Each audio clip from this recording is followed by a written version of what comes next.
சித்தர்களுக்கு நீங்க நேர்மையா இருக்கணும். இது ரொம்ப முக்கியம். 2வது சார் இதுல வர மக்களுக்கு காமன் டவுட் அப்படின்னு என்னன்னு பார்த்தீங்கன்னா, சார் நான்வெஜ் சாப்பிடலாமா?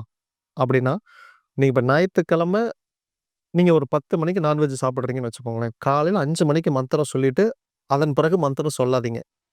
என்ன அர்த்தம்னா, நான்வெஜ் சாப்பிடுற அன்னைக்கு சாப்பிட்டதுக்கு பிறகு நீங்க மந்திரம் சொல்லக்கூடாது. இந்த மந்திரம்னு இல்ல, எந்த மந்திரமே மாமிசம் உள்ள போயிருச்சுன்னா நீங்க மந்திரம் சொல்லக்கூடாது. அது பலன் அளிக்காது. பெண்கள் அந்த 3 நாட்கள்ல மந்திரம் சொல்லக்கூடாது. அது எதற்காகன்னா, அதுவும் பலன் அளிக்காது.